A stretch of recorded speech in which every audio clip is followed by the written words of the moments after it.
Hi. In today's video we will be talking about fracture of clavicle, also called the collarbone, its types, causes, treatment and exercises which you should be doing to recover from it. But before we begin, please click on the subscribe button and press the bell icon so that you stay updated with our new videos.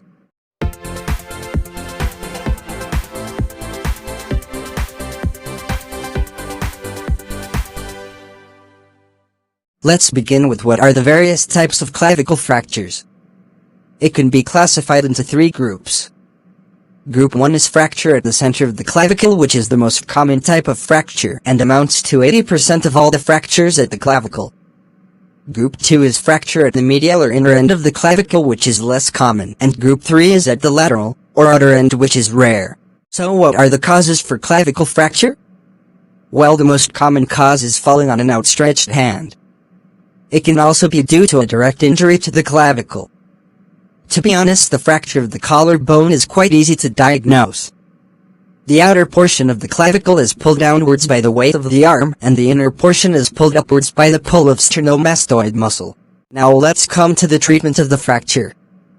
Treatment can be classified into two types, conservative and surgical. In conservative treatment, the most common method is application of a triangular sling in case of non-displaced fractures, and even for displaced fractures in children. Another method is application of figure-of-8 bandage. It is tied over a pad of cotton wool in each axilla and crossed between the scapulae as shown in the picture. Operative treatment is rarely indicated and is done by using a stainless steel nail or pin. Bone grafting is also done in case of non-union of the fracture, which is itself quite rare. Complications of the fracture are injury to the subclavian vessels or brachial plexus caused by spike of the fractured bone, malunion, which occurs often but gets corrected over the course of time and does not lead to any functional disability, and rarely non-union of the fracture, which is corrected by open reduction, internal fixation and bone grafting. So now let's come to the main part of this video, which is what are the exercises which you should be doing to recover from the fracture and to regain complete mobility. As soon as the immobilization phase is over, you should start doing the following exercises, gradually increasing its range. Mainly there are two types of exercises which you should be doing. First is relaxed movements using Codeman's pendulum exercises, and the other is self-resistive exercises and mobilization using a wander stick. Apart from that, functional use of the whole limb should also be started. So let us see how you should do these exercises.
If you have liked this video, please don't forget to like and share this video.